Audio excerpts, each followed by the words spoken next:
this is Anka, the founder of PatienceMagnet.com and the Patience Magnet system.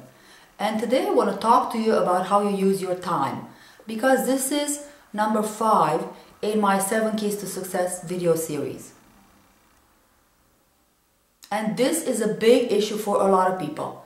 You know, a lot of times we come from a background where we work for somebody else, we work for a company, for example, and where your time is controlled by your boss. You have deadlines for projects, you had specific times you had to be at work, you had teams that you needed to work with, and so your day pretty much was guided to a certain extent. And then suddenly you're out there on your own and it's overwhelming. You are your own boss now. Nobody is telling you what to do, and this is where people get stuck. So here's the thing. I want you to look at how you're using your time every day.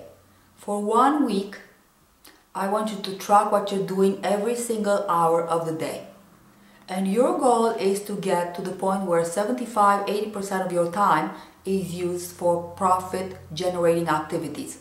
Now, that could be sales calls, seeing patients, calling patients, meeting with potential clients.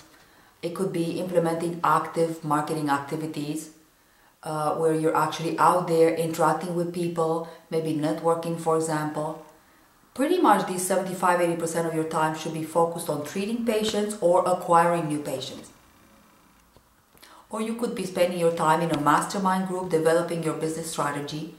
Any of those things, they will actually keep you on track. And then you know there are so many time wasters. You really got to keep track of those, so you're not spending a lot of time on those and you're not wasting your time. The biggest one is email. I don't know about you, but I get about 200 emails a day. So how are you managing your email?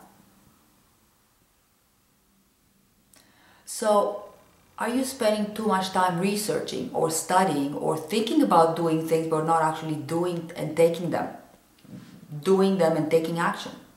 So that's really important. Another time management tip is to set specific work hours and then stick to them. Now you can set those hours around your life. For example, I usually enjoy some form of exercise every day. So I have to leave about 1 hour, an hour and a half in there to do that. So I work that into my schedule around it. I'm also an early person, so I start work right away, my brainy activities. Then I see patients, then I integrate my workouts during the breaks, and then also I don't like working late evenings. So whatever your schedule is, figure out how many hours you need to be working every day, and then schedule those hours, and then sit at your desk and put in the time. That's very important. And if you think back to the earlier keys, you already have developed a strategy and a plan. So when you sit down at your desk, you know exactly what to do.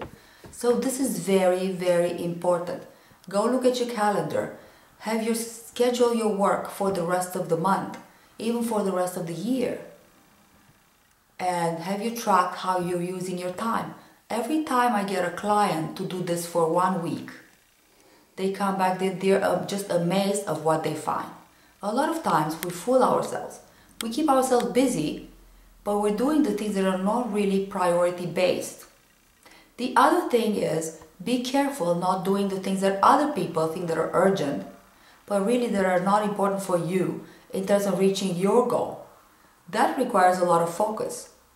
And that means focusing relentlessly and obsessively on your goals and not letting other things distract you.